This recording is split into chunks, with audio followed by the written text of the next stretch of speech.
Okay, I had to step away to get some water, so I stopped the recording and now I'm picking it back up again. As I was trying to say through my horribly dry throat, um, it's in a yard of a presumably reasonably wealthy man. Why does he have vicious animals in his yard? Now I have to click back on the thing. As for the choice you made, I am deeply sorry. Now, let us advance to the second decision. This time, it's the story of a dream chaser. This story happened when I was appointed as Bronze Melodia, a position exclusive to the Oak family, charged with listening to the problems and vexations of dreamscape residents, and providing them with the relevant guidance. It was during that period that I had the opportunity to hear voices from all corners of the dreamscape. Joy, sorrow, arrogance, regret. The complex tapestry of human nature that formed the world. And I was fortunate to catch a glimpse of it. He was a dream chaser and an illegal stowaway.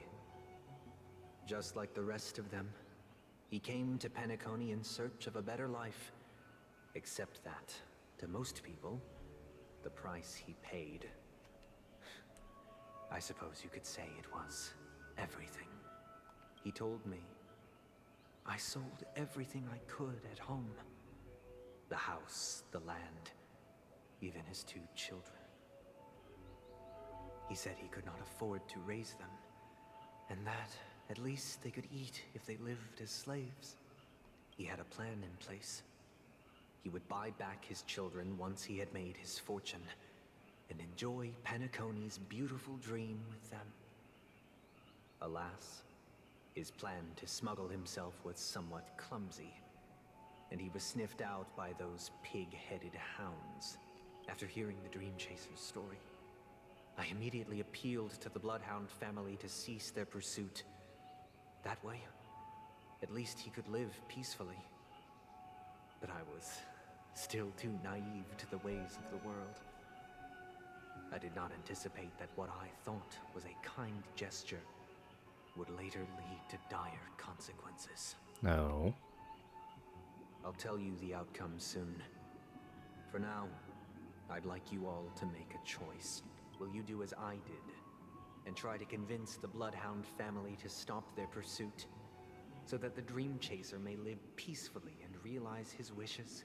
Or will you remain silent, leaving him to languish while the hounds are hot on his heels, until his inevitable judgment arrives? I look forward to everyone's decisions. Who knows? Perhaps they might even alter the outcome of this tragedy. It's already been set in stone, right? A dream chaser story. If I acted out of kindness, I would probably ask the Bloodhounds to stop their pursuit and lend him a hand. But what cruel repercussion would this choice result in? I think Sunday must have been deeply impressed by the limitations of the strong defending the weak through this incident. This question. Surely it has some connection to the baby bird story. And this connection is precisely the breakthrough Sunday aims to use to persuade us. I'd probably choose to ask the Bloodhounds to cease their pursuit. It seems illegal stowaways are really quite common on Penacony. But that guy in the story, I don't think he deserves any sympathy at all. He sold his kids to chase a dream. Even if he intended to go back for them, it's still insanely irresponsible. With that thought, there's only one choice. Let the Bloodhounds send him back home. This person deserves to be punished. Yeah, I'll go for this one.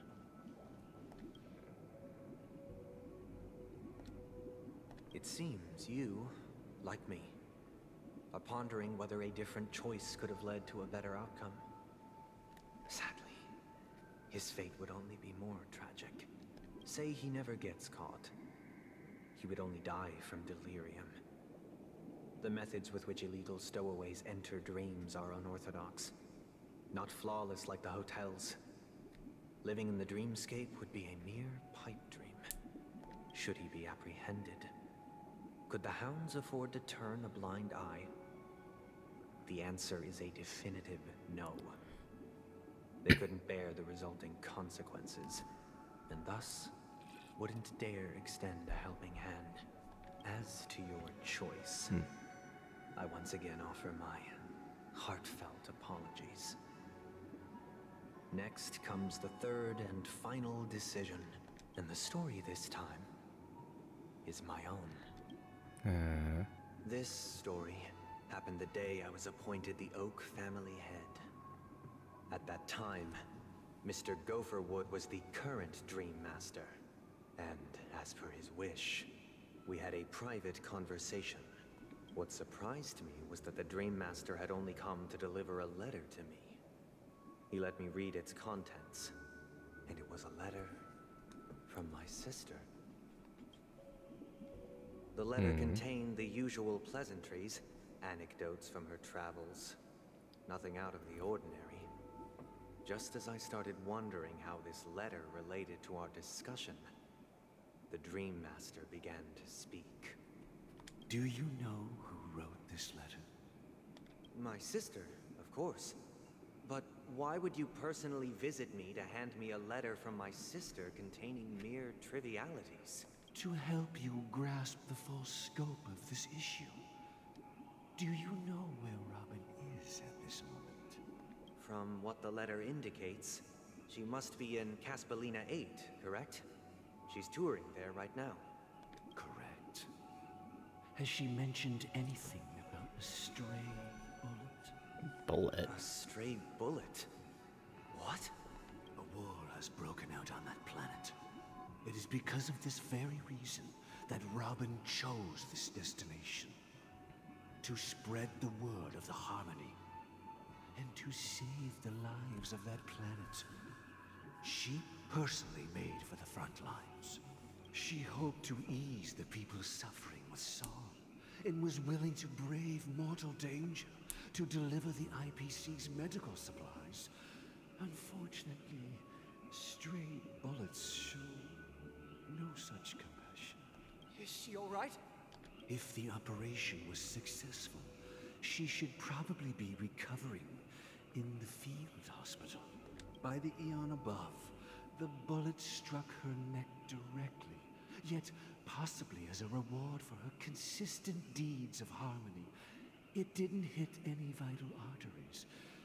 Once you've attended to your outstanding tasks, it'd be advisable to write her back as soon as possible.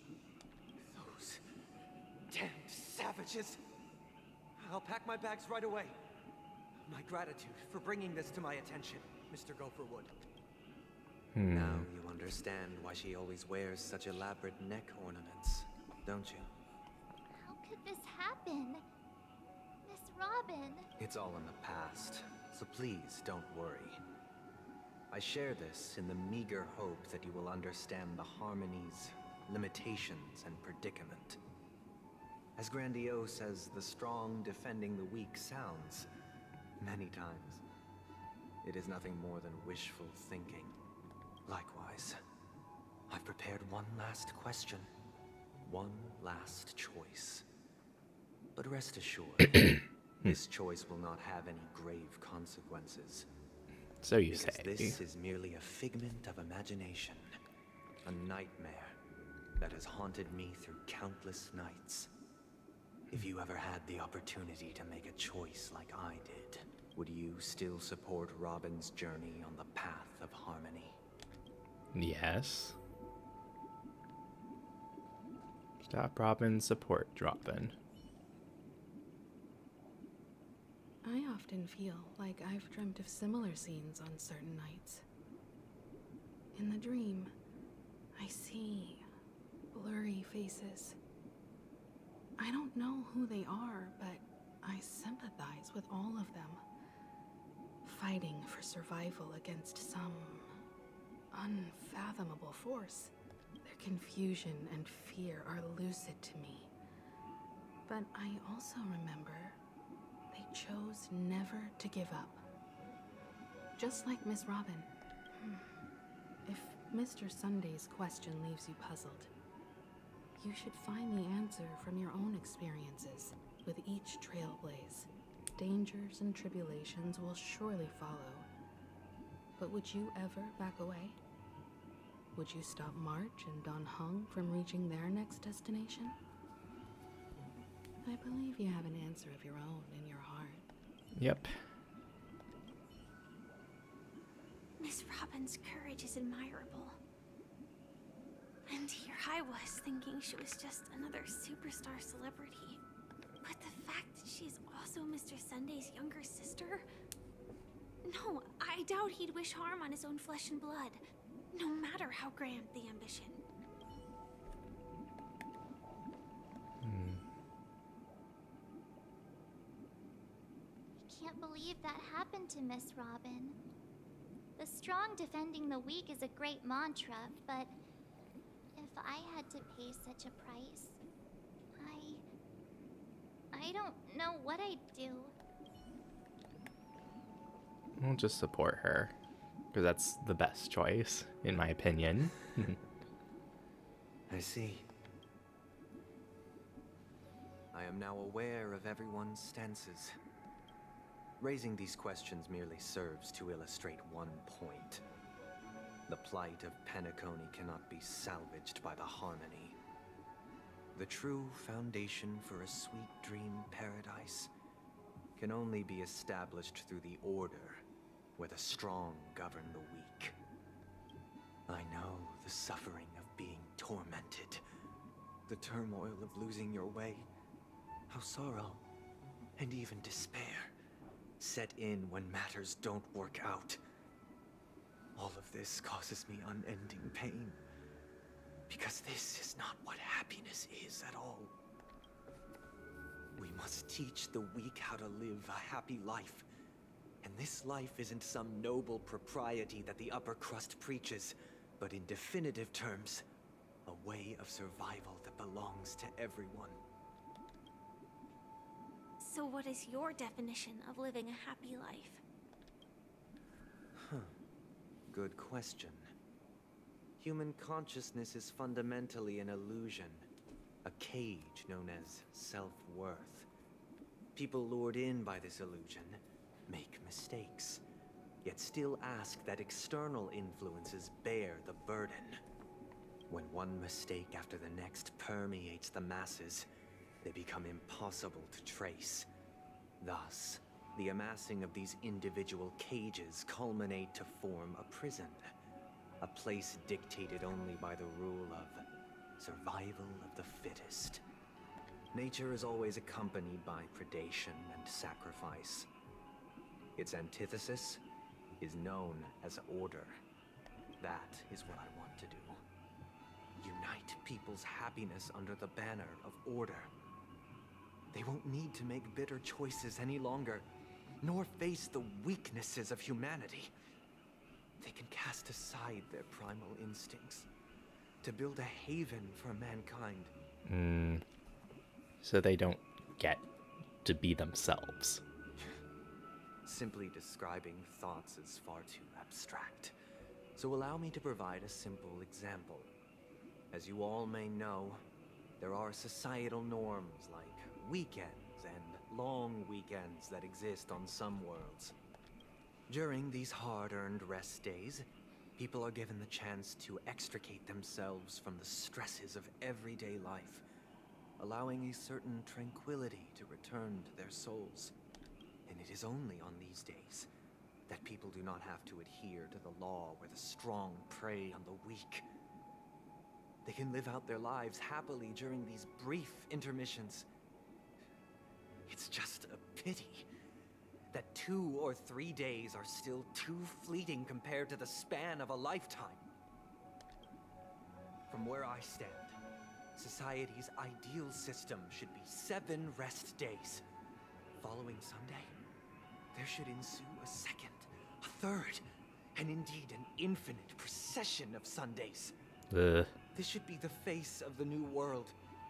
Idyllic, eternal, peaceful days. And thus, every person can return to their base selves in this utopia. Some gaze in reverence at the stars, pouring their whole beings into calculating the distance between us and the isolated world of Pagana. Meanwhile, some seek refuge in quiet corners, holding one another, unencumbered by the chains of unwelcome obligations. There would be no need to bear the hardships of reality. Only in this way can humanity face the inevitable end with the purest of spirit, living a life of dignity. This is what it is to live in bliss. Miss Firefly, you who are stricken with entropy loss syndrome, you of all would surely understand this.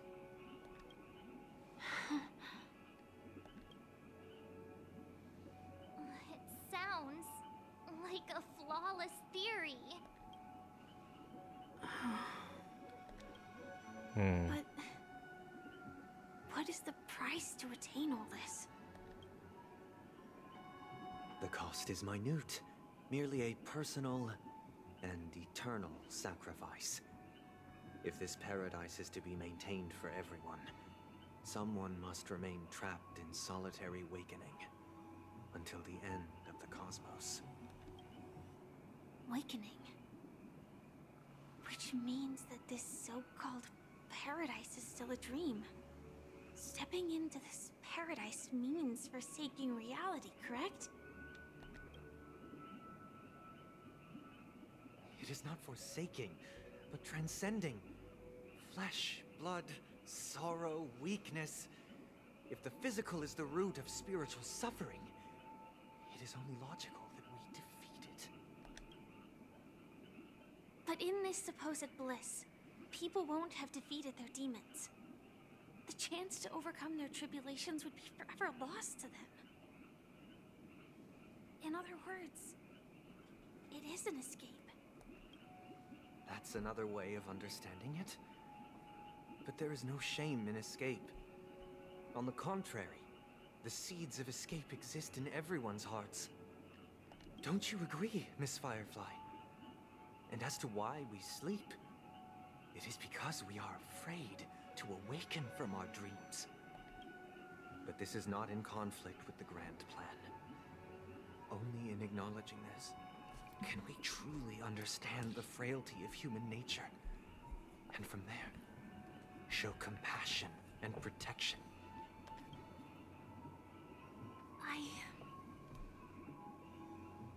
I admit that you are a born leader.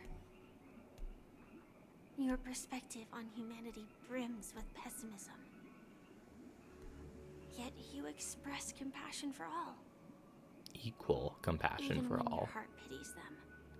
But unlike you, I live for the self. From my perspective, individuals making choices for themselves is their birthright. The want to escape may be innate in the weak. But whether they are weak or not, it is not up to another to decide. Perhaps in your mind, you also view me as weak? Because I don't think so. Since Miss Firefly has said her piece, the Astral Express will also naturally give you our answer. We'll leave it to you, just as Mr. McHale instructed before. Tell him our choice.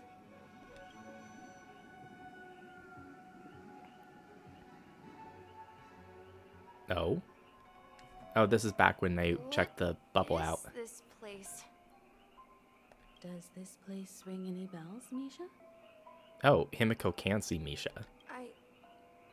I don't know, but I feel a sense of deja vu. What is this place? It's the realm within a dream bubble. This was left to the Astral Express by a nameless, but weirdly, when we entered it, it was completely empty. Dr. Edward from the Dreamscape sales store told me that dreams are formed from memories, and a dream bubble can't take shape if its core is empty. So I thought you might be able to help us in unraveling this mystery, Misha. As a hotel doorman, you know Penacony best among us. I don't know much about dream bubbles, but if you want to figure out what this mansion is, I'll do my best. I'm counting on you then. Himeko, I still don't get it. Why were you so sure that Misha had a connection with this dream bubble? I wasn't sure. It was just a hunch. But since Misha feels familiar with this place, my hunch might be correct. This place looks a bit familiar. Exactly. This is where you and Firefly encountered death, which we now know as dormancy. Considering its connection to Dreamflux Reef, it's not surprising it appeared here. The question now is, who brought you here? Based on the clues we have so far, it's unlikely to be that masked fool. So identifying them is crucial to us. We're drawing closer to the truth once more. Let's give Misha some time, as I believe he'll unveil the secret of this dream bubble.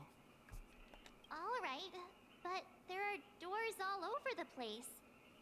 Which one should we choose? Do you have any idea, Misha? I guess maybe this way? I'm not entirely sure, but let's give it a try. Wait, you managed to choose the right door on... Weird. This place is quite different from the hotel. But I feel like I've been here before, and even lived here for a while. If I remember correctly, there should be a fireplace down that hallway.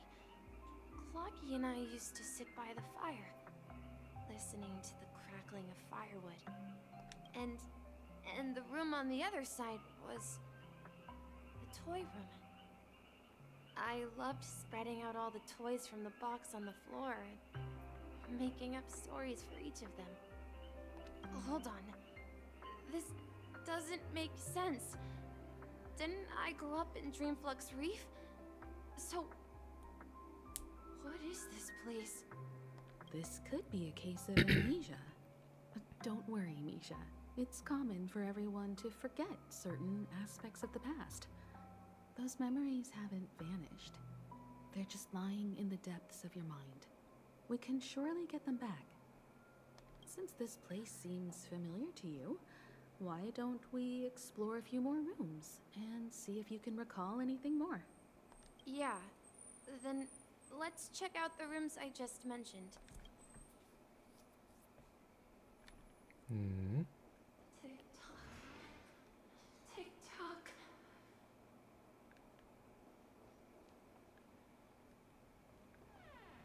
I heard some noises from the room. Origami Bird?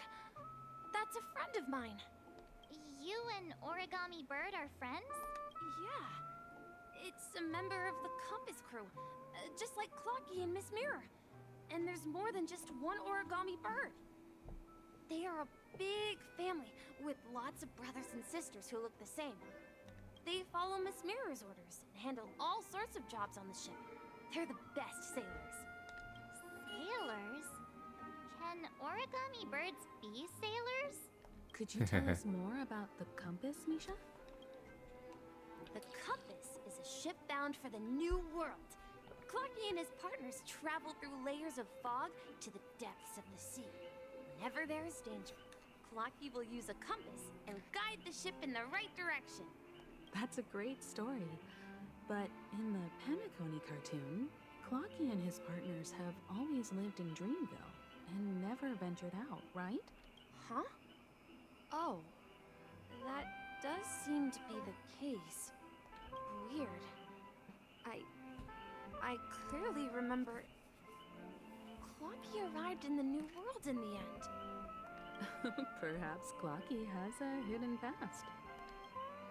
So, where has Clocky gone? Did he leave to protect Dreamville?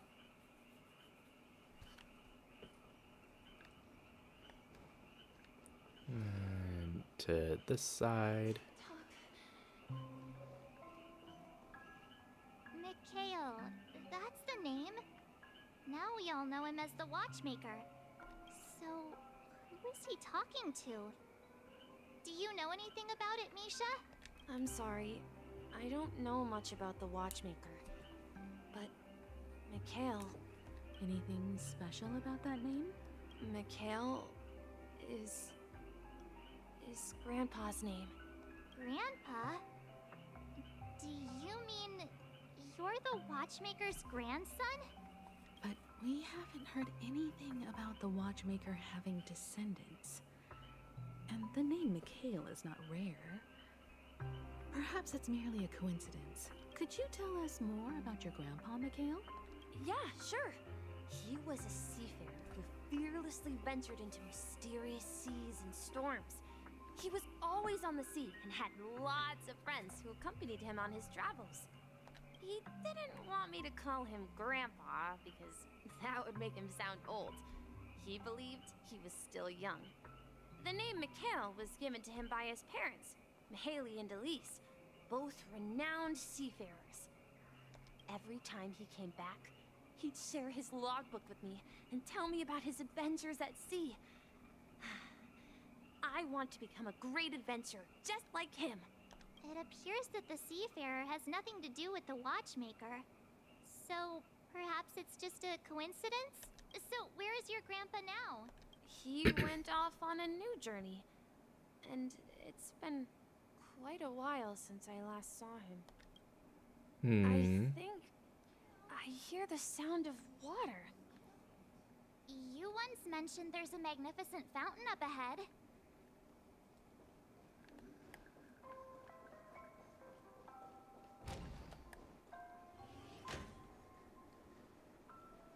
Look, there it is! The water resembles a precious jewel, embedded in the dreams of all seafarers. Every time I gaze at the shimmering lights beneath the waves, it feels as though I'm back in this place, standing by your side. Have you recalled anything, Misha? Yeah, I saw these sentences in Grandpa's logbook. He used to say that despite the perils of the sea, whenever he stood on the deck in the afternoon, overlooking the sparkling waves, he would think of this fountain in front of his house. He often said that those moments felt like returning to his family's side, and the difficulties at sea didn't seem quite as challenging. You know, I quite understand such sentiments. Don't sigh or start getting gray hair. You're talking like an elder. Hey, don't tease! I was just being a bit sentimental. Perhaps every adventurer far from home carries a fountain within their soul.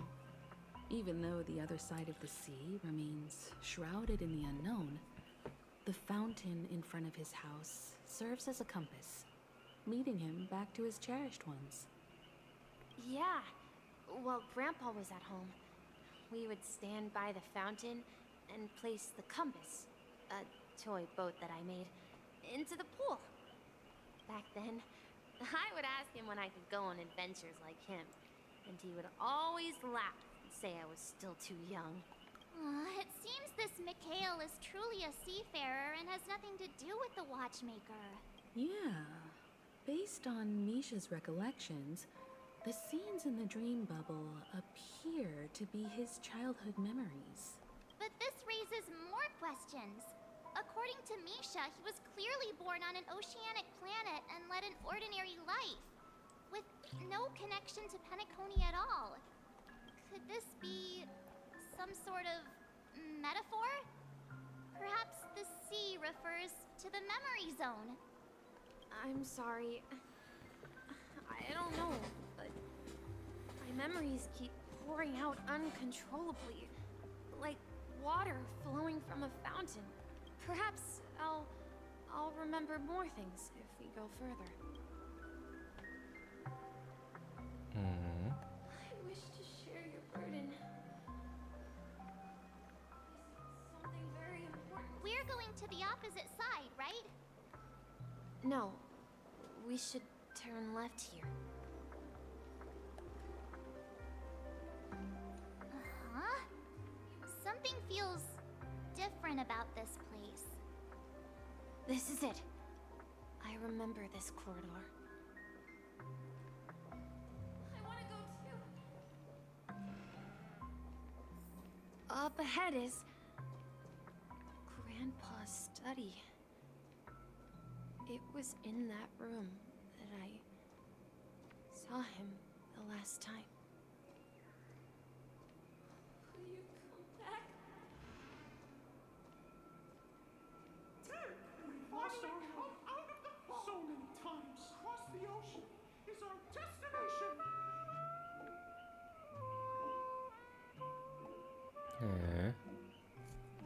The atmosphere in this room feels totally different.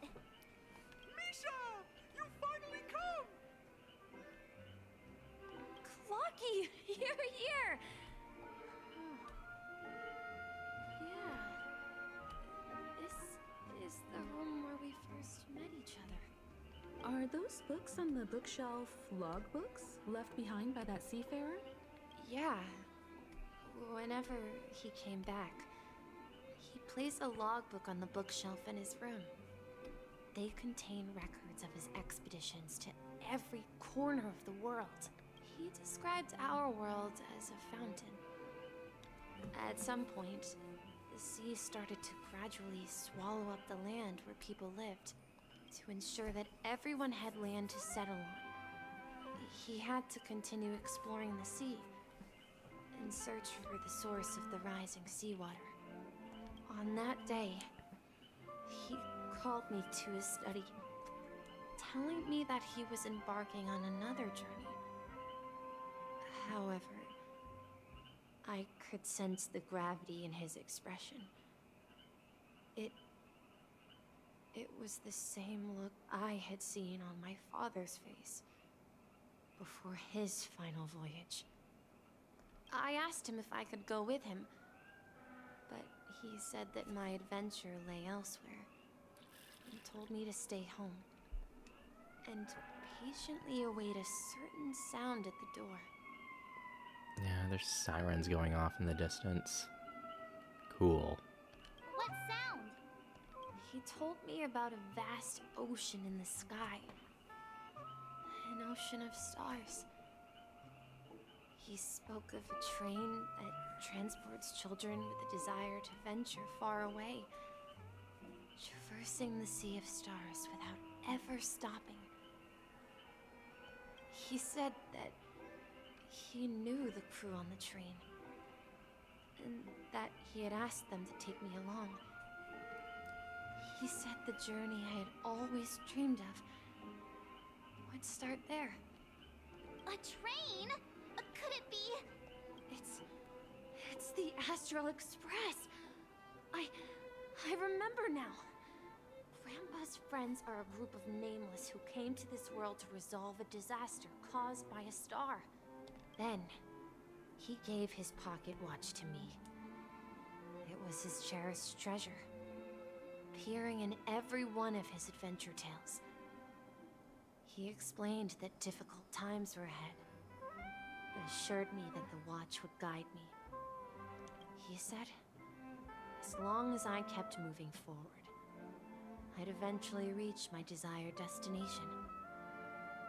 And then, it was as if I heard the distant sound of a train whistle, echoing throughout the room. Exactly, Misha! And then we followed that whistle, didn't we? Yeah. I think I can still find the way we took back then.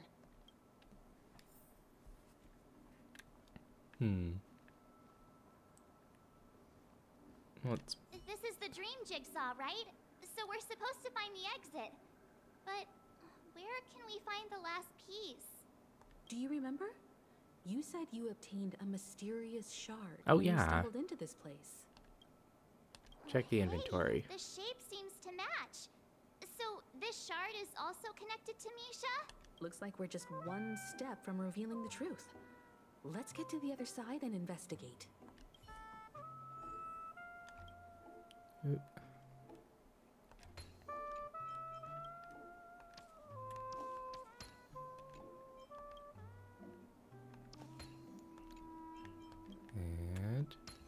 And the creepy painting again.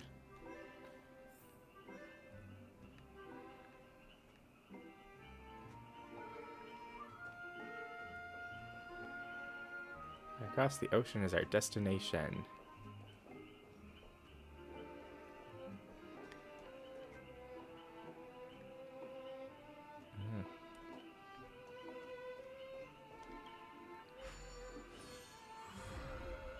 Whoop. This is it.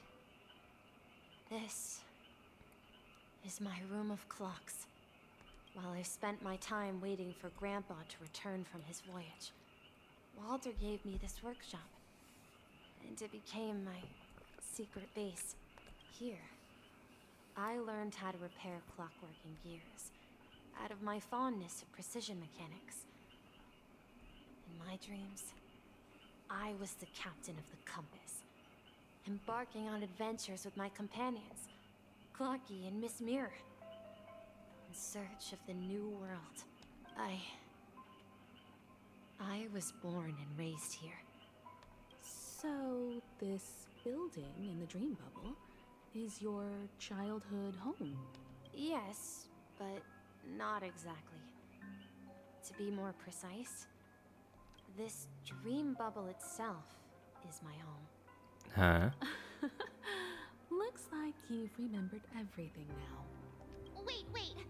Why does it feel like everyone else knows something I don't? Yeah, you're the only one still in the dark. March, do you remember when she mentioned a clocky that only she could see? Yeah, the little guy here, right? But we all saw him in Dreamflux Reef, right? And Mr. Yang even greeted him. Looks like everyone on the Astral Express has a childlike spirit. The answer lies in the Astral Express. Her experience shows that neither Firefly nor Acheron can see this clocky. And when we were in Dreamflux Reef, you may have noticed that for some reason, nobody outside of the crew had ever talked with Clocky. I noticed that too. But it also Embedded extended to life that can only be Misha. seen by a select few. It's just like a hidden message left by someone for the nameless. But Misha can see Clocky too, right? They even grew up together. But Misha hasn't started the way of the Trailblaze yet. That's the key to the mystery, March. Now, take a moment to recall. Have you ever seen anyone outside of the crew interact with Misha? Nope. Wait. No way! That's the answer, March 7th. This dream bubble is the place where I was born. And I'm a dweller in this dream. Just like a memory zone meme. I should have stayed here and waited for you. But when reality and memories merged, I unconsciously pushed open that door and left the bubble with Clocky. So it's not that the Watchmaker's dream bubble is empty, but rather the stuff inside ran away? And the whistle you heard was the sound of the express arriving at Penacony? That's one way to see it, but I believe there's a longer story behind all this. It's best for Misha himself to explain all the details. How about we start with your name? Now, should we call you Misha, or... Mikhail. Thank you all for helping me rediscover my true self. Now, Please allow me to reintroduce myself. I was born on Lushaka, in the Presmere system. Adopted by seafarers Mikhail and Char. They gave me a treasure. A name that carried their hopes. Mikhail Char Legwork. Or simply, Misha.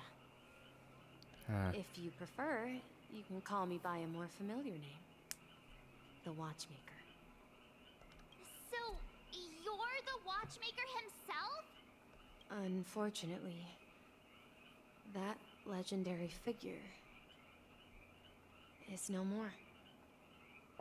I am only a reflection of his life. As for the child who has been with you, he's the innocent protagonist of Misha's childhood dream. A friend of Clonky, a young apprentice, and a future mechanic on the Express. And this also marks the beginning of his journey, devoted to the Trailblaze. At the end of the journey, Oh. I left this little flame, which I so cherished, in my deepest dreams, hoping to pass it on to the nameless of future generations.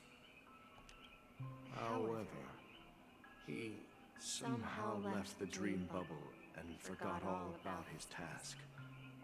I apologize for all the confusion this caused. Because he was born with a desire to trailblaze, wasn't he? I don't think Misha has forgotten his role as a guide. He remembered it, and that's why he mistakenly appeared as a hotel doorman in her dream from the very beginning. The one who brought our unconscious friend here must have been Misha. If that's the case, we encountered the Watchmaker's legacy from the beginning, didn't we? Well, I have a sarcastic friend who says I always take big detours and end up back where I started. Perhaps that's what every nameless has to go through. But in the end, you found me. I'm sure you're all wondering what my legacy is. I believe my hound has mentioned the Stellaron and my wealth. If I may apologize, the Stellaron part is real. As for my wealth, however, it's nothing more than a baseless rumor. I left my homeland as a child and embarked on the journey of Trailblaze. I traveled to various planets until finally reaching Asdana, where my friends and I built the original Penacony and fought for its future ever since. I've been moving forward all my life, doing what I could to overcome the obstacles in my path.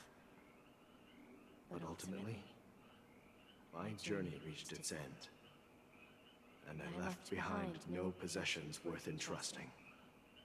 So, if you ask what's left within this worn-out train engine that can be called a legacy, I suppose it's the things that are still burning in the engine's furnace. Now that you're well aware of the current situation of Penacony, I certainly hope that you'll help me get this world back on track.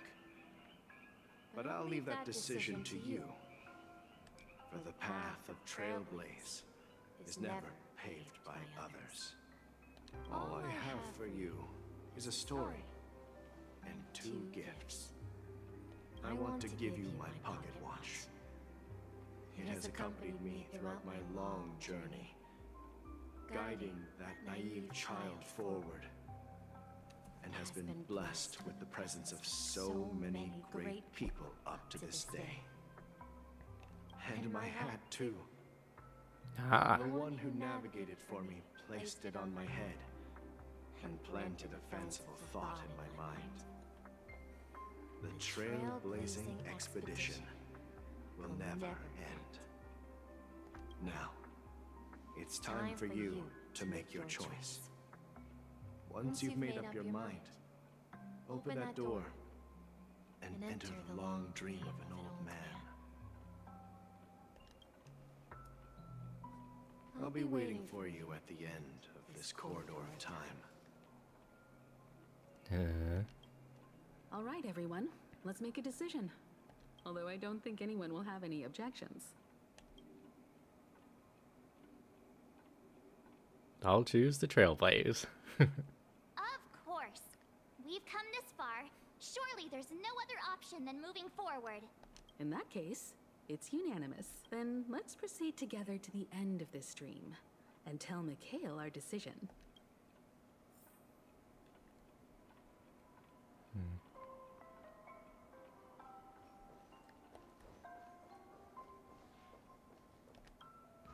Ooh, wait.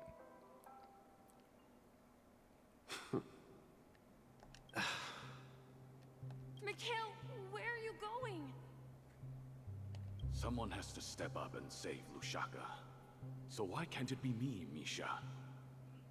Please don't go. And if you must, please take me with you. Don't leave me alone. Even without me, you know how to proceed forward, brave Captain Misha.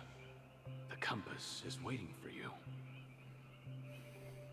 Haven't you always wanted to be a better adventurer than me? Now go, board that train and start your journey. Where are you going, Mikhail? I'm going to clean the floor in the parlor car. I've promised the conductor. Wait, first tell me, did you fix this watch? Yeah? I know what it looked like before. Its chain was broken, the back case torn, and the marks on the dial all worn out. How did you manage to fix it? Well, it's hard to explain, but I knew it could be fixed. It's the hands, Mr. Amundsen.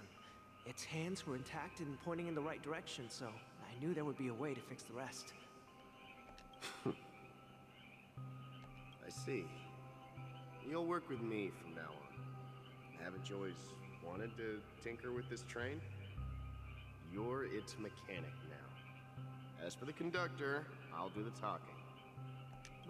But I only know how to fix watches. Don't worry. You've got what it takes. I'll teach you what you need to know. Where are you going, Legwork? It's time to head to our next stop.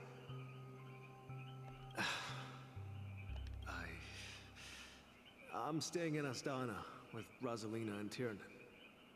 I see. This place reminds you of home. The people of Astana have only achieved a tiny victory and still have a long way to go towards true freedom. Hanunu needs us. Don't worry, not all journeys lead to the stars. Even if I leave the Express, our path of Trailblaze will continue. Yeah. I knew you wouldn't stay on the Express forever. Leave in peace, my friend. And, take this with you. This is Mr. Amundsen's hat. But why? When he departed, he said he would leave it to his best student. Well, I suppose the time has come. Farewell, Legwork. Take care of Tiernan and Rosalina. And don't forget to write to us. Where are you going, Watchmaker? Don't worry, Micah. Just going on a little trip. Someone has to be at the forefront of the interstellar frontier, and I'm the only former Nameless in Penacony. So why can't it be me? Because you're all we have! Have you forgotten about Tiernan? The cosmos is way more dangerous now. What will happen to Penacony if we lose you too?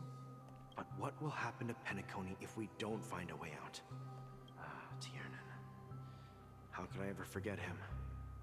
I've spent countless sleepless nights asking myself why I didn't go with him back then. We Nameless won't stop. Don't worry, Micah. It's just a matter of getting back to my old profession. Just wait for me to come back.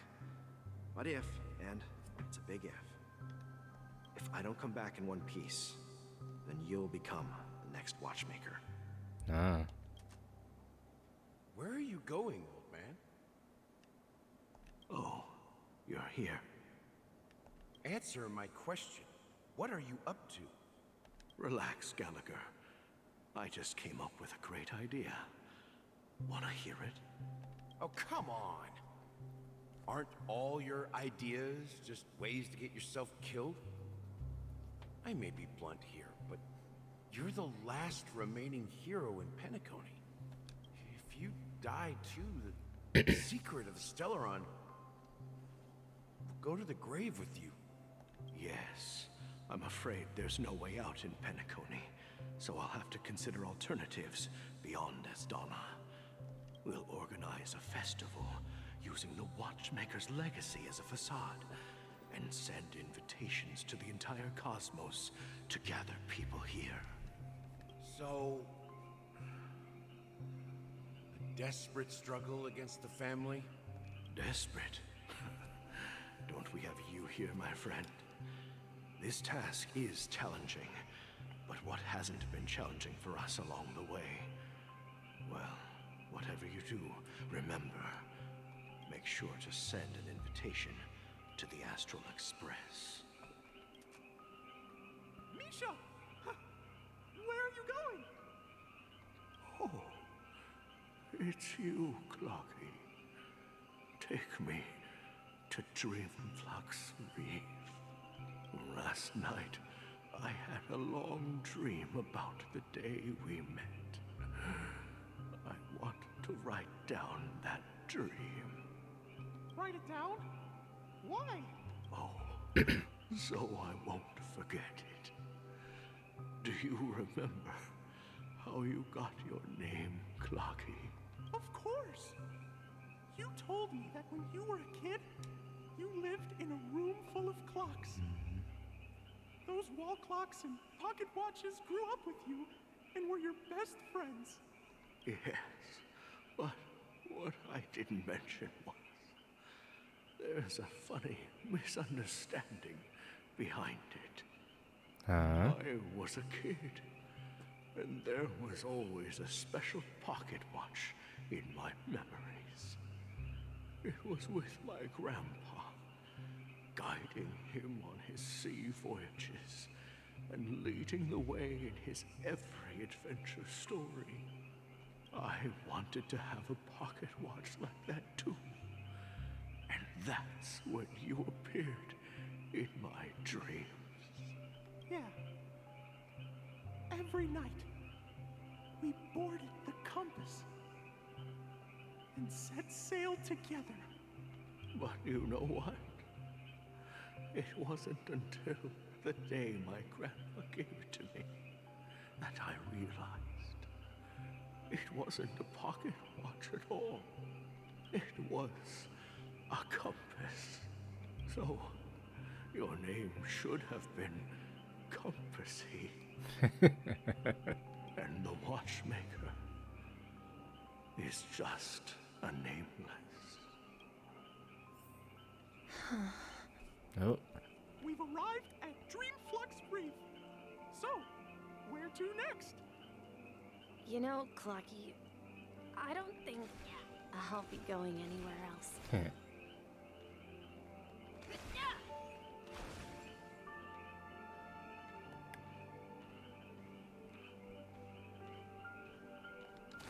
Well.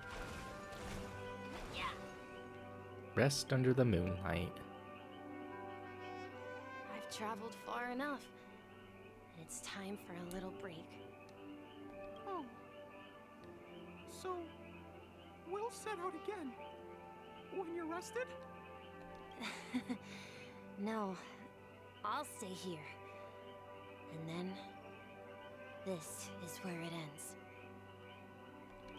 This is where it ends? What do you mean, Misha? You told me that the trailblazing expedition would never end. Yeah, that's what I said. So now, it's up to you to decide your next destination. My next destination? What's that supposed to be? I've been following you. Misha? You're acting weird today. you're feeling down, we can just do what we usually do. With the clockwork. No, I'm not feeling down. As for clockwork, yeah, it resolves all problems in this dream. So, do you know what clockwork actually is? I'm not quite sure. The scene's getting more and more like grayscale cartoon era color, I think. Well, everyone gets lost at times. They may hesitate and doubt which way to go. That happens in this dreamscape and beyond. But don't worry. Everyone goes through moments of uncertainty and hesitation. Eventually, they gather the courage to make bold decisions. Whether it's calming, joyful, angry, or sad, all they need is a little nudge to take that step toward where they truly belong. I'm leaving that little nudge with you, and I hope you'll share it with others. Such is the essence of clockwork, the will of the trailblaze. Clocky's hands spin around non-stop, indicating confusion, frustration, and weakness. But ultimately, people still need to move forward. Just like your hands, always pointing ahead. This is where my journey ends. From now on, it is your path to walk. Trailblazing means taking paths your predecessors forswore and venturing even further. The Penacony in Mikhail's dreams does not belong to order. Jipe.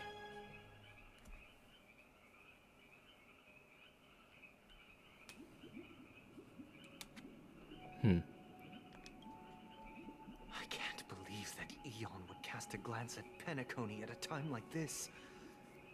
Is it because of the resonance from the legacy of the Trailblaze?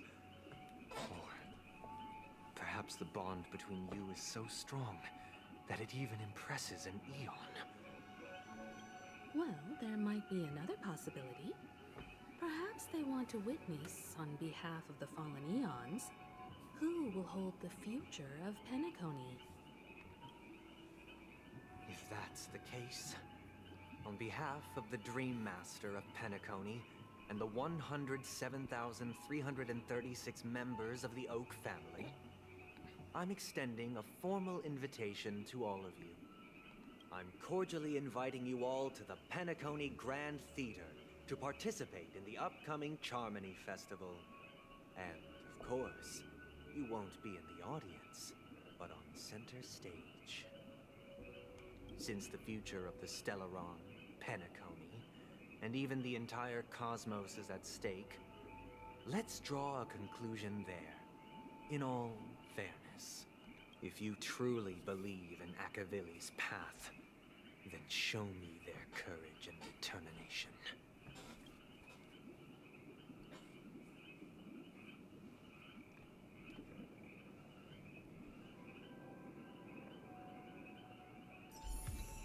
Tread on a brand new path. Harmony.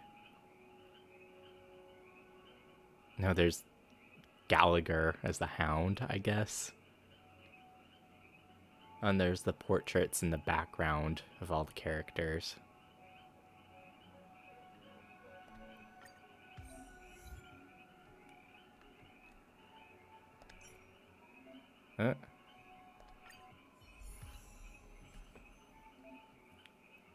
You can trial the path.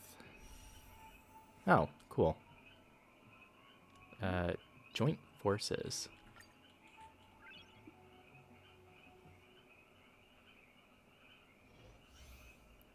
Increase the break effect of all allies, cause additional break damage when allies attack enemies that are weakness broken.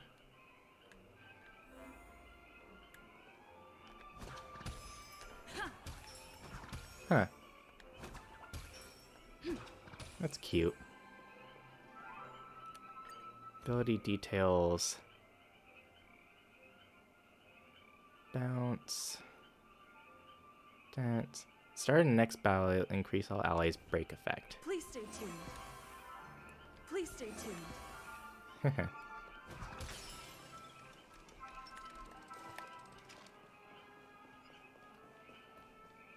We need a strategy. Weakness. I think I understand it. It's just a bounce. Dreams do come true. Half time to make it rain.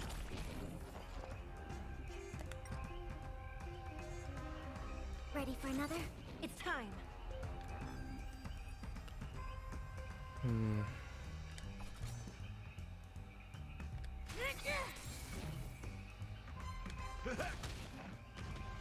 Oh, what if it hurt? Let's improvise. Enemy targets detected. Backup dancer. Break effect increased. Basically, do more damage to broken enemies. Right. Let the show begin.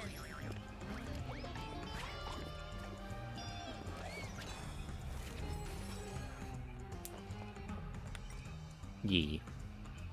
Do you admit this crime?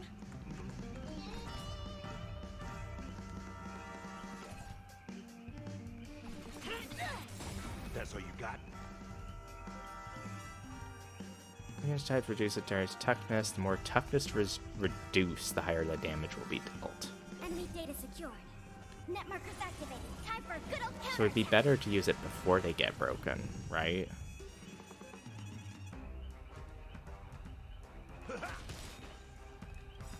Life's like a good brew, my friends. Indulge yourselves!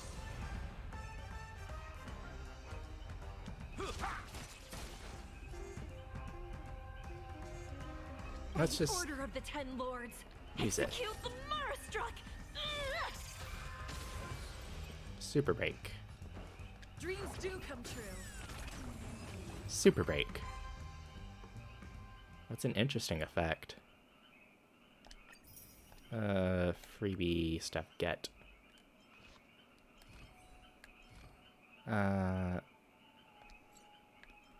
They're minor traces. Damaged. So if there's fewer enemies, Super Break will do more. Delete the enemy's target when allies break enemy weaknesses. Additionally, increases the toughness reduction of first instance of damage. Huh.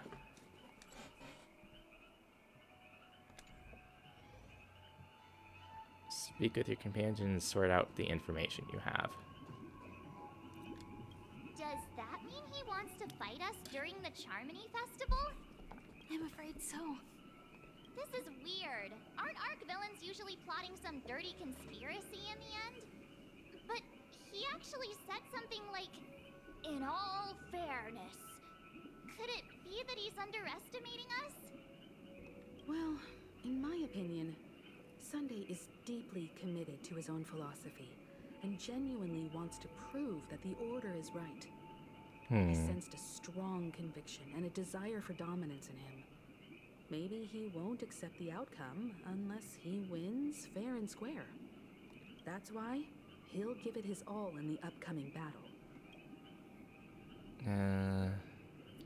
Such a gentleman, if evil, why so nice? I flexed on him too hard with my peak swag. Guess I messed around and found out, huh? We won't back down. Yeah, you're right. We've even dealt with a Lord Ravager of the Destruction, so a follower of the Order won't be a big deal. Anyway, we can't leave the Stellaron unchecked. This is about trailblazing a bright future for Penacony and fulfilling Mikhail's and his predecessors' long-cherished wishes. Now that we've taken up the mantle, we can't afford to fail them. However, the same applies to the Order. Their plan didn't materialize overnight. And they have the profound collective consciousness of the planet of festivities behind them. A desire to dream. To slumber and escape reality. All those hidden emotions have given birth to the sweet dream of the Order.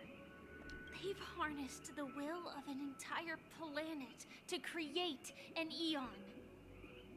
This confrontation is far more complicated than a simple power struggle. To secure Penacony's future, fighting on the stage alone is not enough.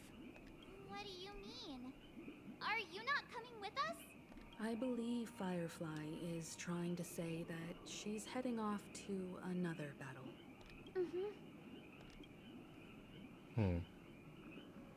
Before I left, the Destiny Slave told me that this journey would bring unforgettable rewards. Even though the script he gave me only had a few lines, I couldn't ignore them. Because one of the lines said, "I'll experience death 3 times in the land of the dreams." 3 times? This can't be serious, right? The first time was a painful death when I was stabbed by the Blade of Dormancy, which led to all subsequent events.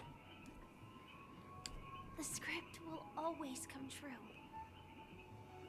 but in a way that will only be revealed when that page is turned.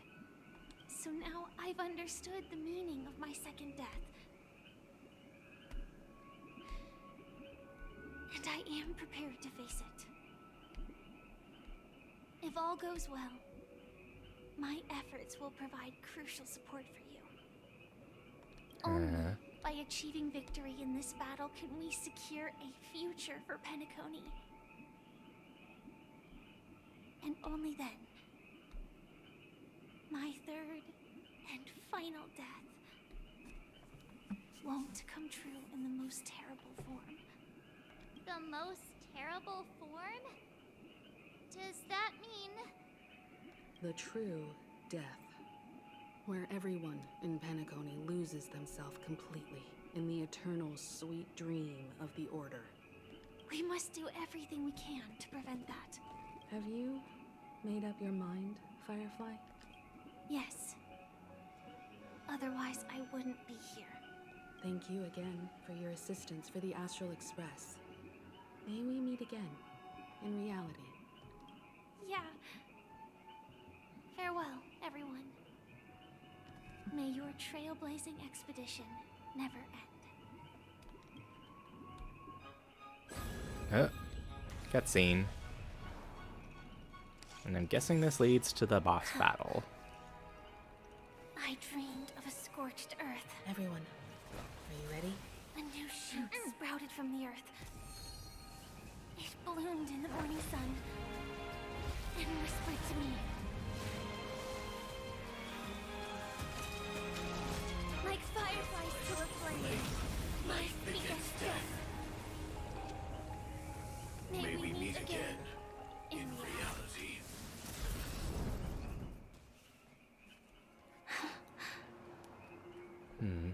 After today, Japella's name will disappear from cosmic history, and the Everflame Mansion will take its place. In the not-too-distant future, you'll receive an invitation. That's your next stop. Land of the dreams. Penacony. I hope you find whatever you seek there. Be it answers or salvation. You mean my 3 deaths?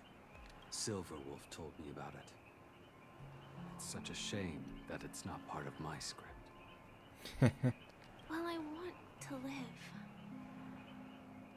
I'm never afraid of death. The opposite of death is eternal life, and that's something I'll never desire. People die, and I am no exception. Death is like a script, a fate that cannot be defied. That's exactly why we have to choose where we want to rest forever. Do you exist just to perish? Are you not the same, Blade? The end you desire is not one dictated by others. If I were to die now,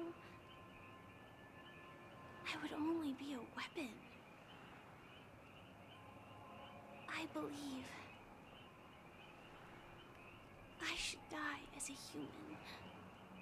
Though its definition escapes me, isn't this the answer that ordinary people look for their whole lives?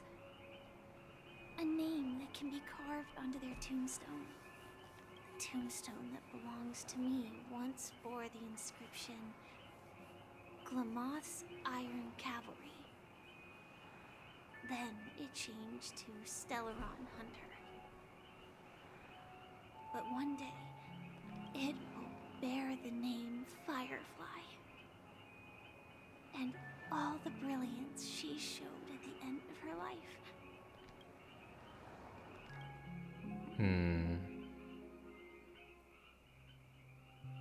That's quite unexpected, old man.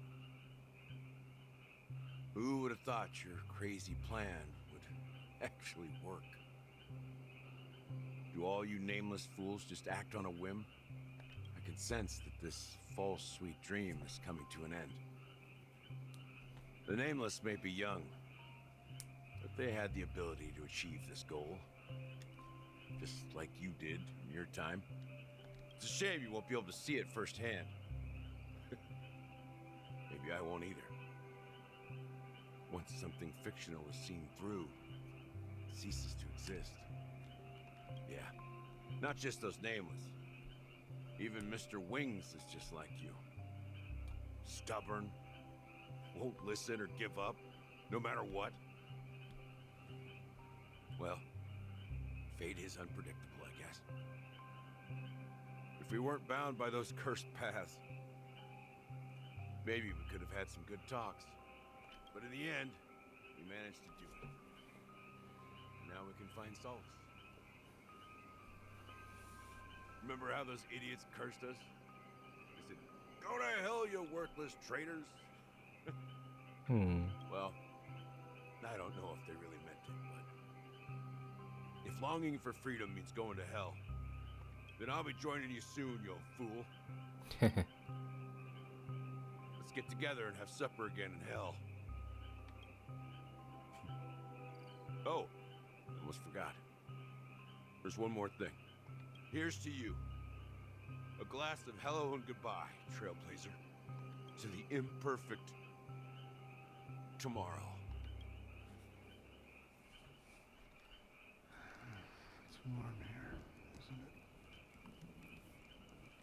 You're lucky to have found shelter from the rain. Let alone fresh berries in this desolate place.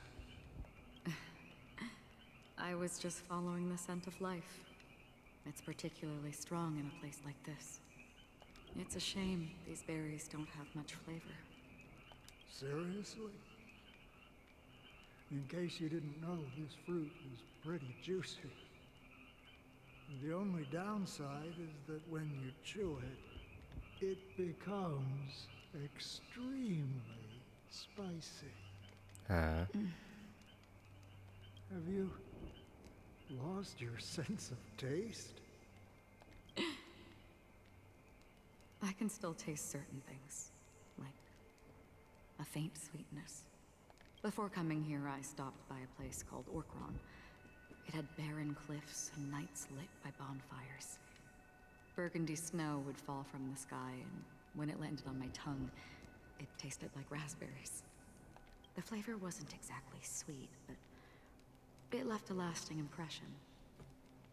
When I think back on my past, I realize that what's tying everything together isn't the big events, but rather these small yet unforgettable moments. Don't worry about it. Losing oneself is a reality that every self-annihilator must face. At least I haven't completely lost my senses and memories yet. Well, congratulations on adding another footnote to your journey. By the way, are you always alone? No, I had a companion in Orkron. She's a short, nameless girl who aspired to explore IX. She always said she'd walk a path deeper and farther than Akavilis. Quite an ambition for such a small girl. So, what happened? She became stagnant water. Well, my condolences. Condolences. I don't need them. The girl left with a smile. She never regretted her choice and most definitely wanted me to say goodbye with a smile. So, that's what I did. That's proof that you're grieving for her. Or perhaps I'm just afraid. Afraid? I rarely sense that emotion from you. What do you fear? I'm afraid I'll forget the 30 days I spent with her. Just like all the other days in my life. Most of them have already washed away with the rain, disappearing into an unseen realm. I fear that those vivid red memories will fade away too. There isn't much color left. And besides this faint, warm red, there's almost nothing.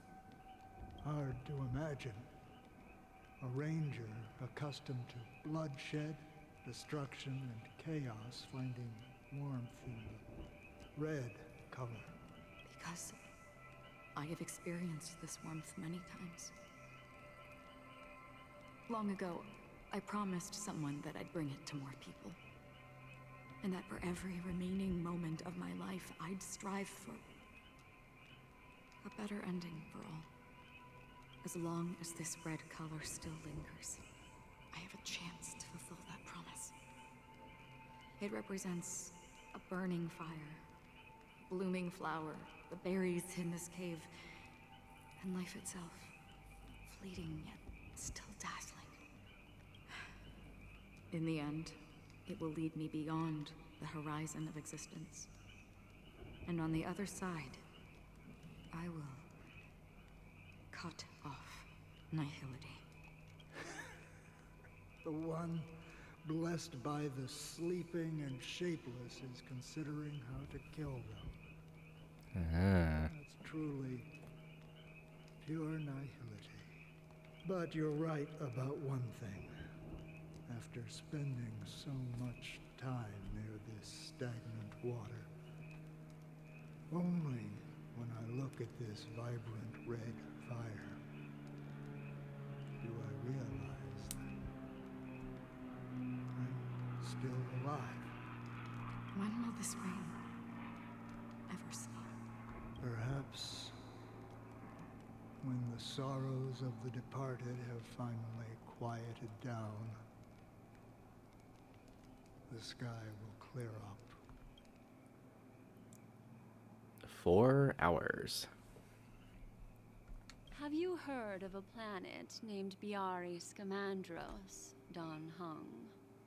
It's one of the Paradise Kingdoms under the influence of the Harmony. A sought-after wonderland for the inhabitants of the Dardanu Major and Minor systems. Half an Amber era ago, the family held an unprecedented festival there. And after that, everyone on the planet became part of the family. What? Do you think the same thing will happen on Penacony? Yes. Or how else can we explain it? The family deliberately used the Watchmaker's invitation to keep all the Pathstriders here, but banished the Emanator of the Nihility. Because of the Nihility, I'm rarely affected by the power of other paths, but somehow I can unconsciously infiltrate them. Maybe that's the risk they're trying to avoid. I would disagree. Biari Scamandros is not part of the credit system or connected to the Silver Rail. It's nothing more than a remote civilization sheltered by the Harmony. But Penacony is different. If the family messes with Penacony, That would be like declaring war on almost half of the factions in the cosmos. They have no reason to do that. No, they don't. If they truly serve the harmony, that is. Which they don't. What do you mean? The path in Penacony is impure.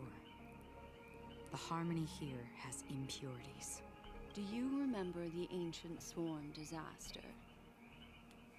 Tazeront, the propagation, brought endless havoc to the universe, and it eventually evolved into a fierce battle among all eons. Two paths lost their eons in that war, the propagation and the order. Coincidentally, their downfall is related to a certain eon. Shipe, the harmony. Legend has it that they participated in the crusade against the Imperator Insectorum and devoured Anna the Order for unknown reasons. Holy forgaroni. So you're saying that the two leaderless paths are working behind the scenes? But I don't see any descendants of the propagation in Penacony. Could it be that the remnants of Beyond the Sky Choir are hiding within the family, trying to resurrect a fallen eon? I can't say for sure, but they're definitely planning something for the Charmony Festival. This is getting way too complicated. Is this why you want us to leave Astana right away? Are you giving up? The Charmony Festival will start soon. There's one thing that I need to confirm no matter what. A warp jump is the best way to do so. Time is running out. I have another plan.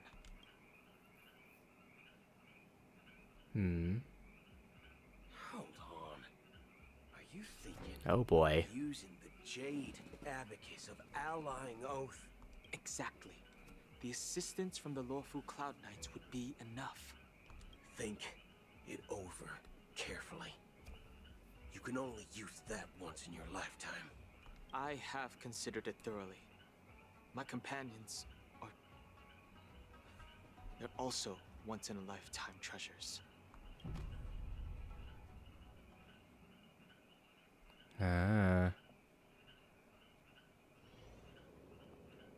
3 hours. Are you the only one here, my child?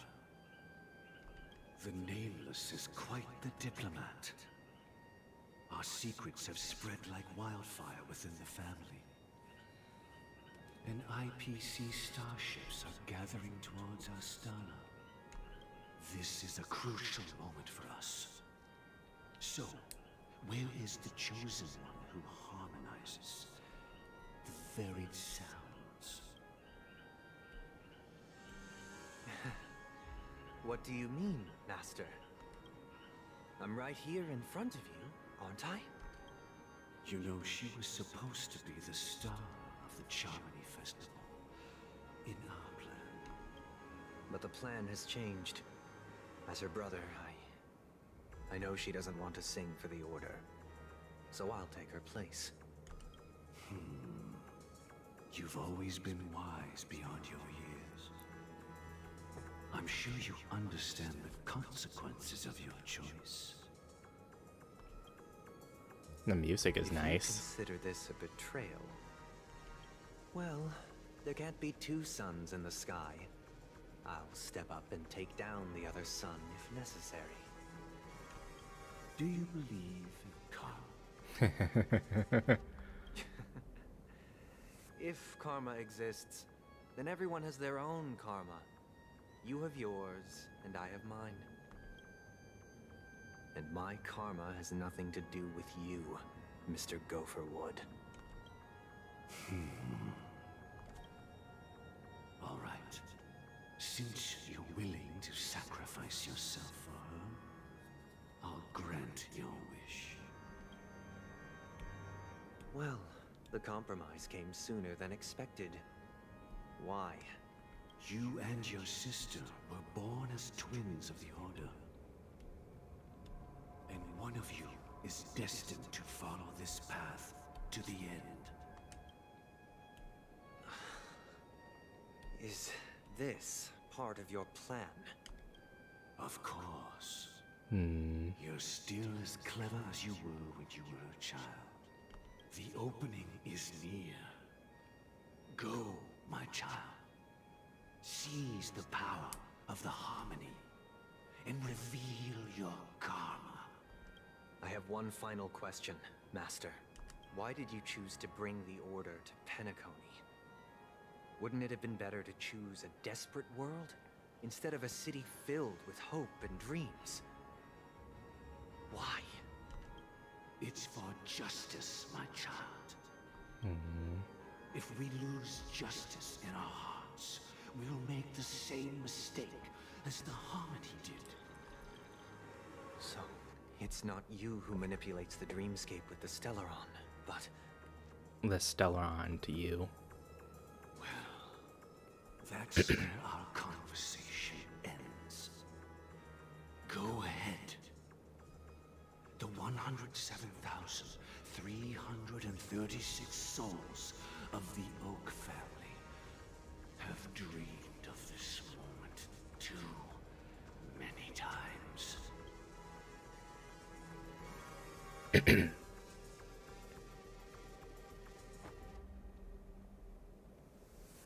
No.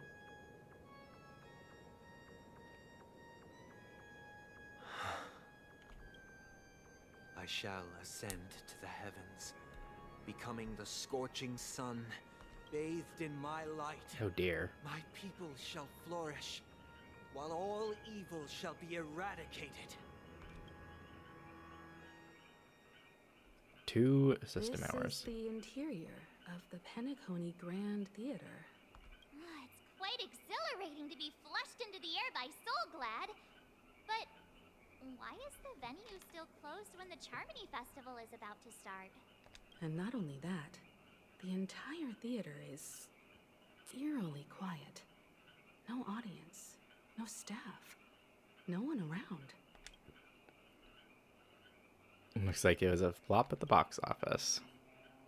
Yeah, I wonder how many tickets... Hey, that's not what we should be concerned about. Let's explore around. Be careful, everyone. Watchmaker's hat.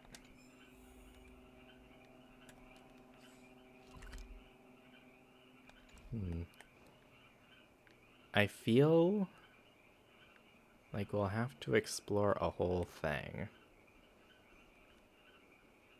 Yeah.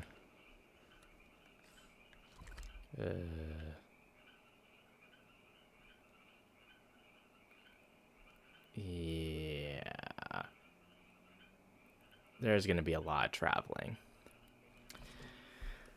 Well, I think with all the time I've spent, like I had to stop recording and restart recording, I think it'll just end up being 2 episodes. You'll figure out when I post the first episode and then this episode as a second episode. But I think I'll just leave this here and just do a 3rd episode maybe tomorrow and just do this final area. But yeah, I guess I'll see you then. Bye.